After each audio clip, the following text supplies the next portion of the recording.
Kita awali dengan informasi pertama pemirsa, kabar duka datang dari Ketua Sekolah Tinggi Ilmu Hukum Sumpah Pemuda Stipada Palembang.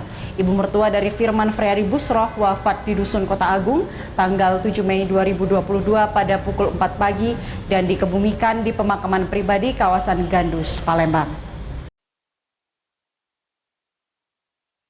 Duka mendalam keluarga serta kerabat mengantar kepergian sang ibu mertua dari Firman Friadi Busroh, Ketua Sekolah Tinggi Ilmu Hukum Sumpah Pemuda Stipada Palembang.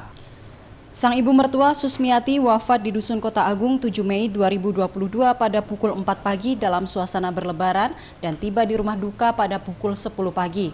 Almarhumah wafat di usia ke-67 tahun dan dikebumikan di pemakaman pribadi Gandus. Almarhumah meninggalkan 1 orang anak dan 2 orang cucu.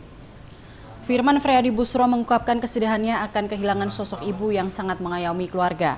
Kepergian almarhumah yang begitu cepat seakan membuat keluarga hampir tak percaya.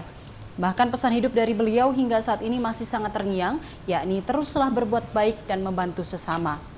Sosok beliau ini sangat familiar, jadi sangat membaur, jadi dengan keluarga sangat dekat dan juga dengan cucu-cucunya, dengan seluruh keluarga itu sangat dekat sekali. Hanya doa yang dapat mengiringi kepergian ibunda tercinta dan berharap pintu maaf dan mendapatkan tempat di sisi Yang Maha Kuasa.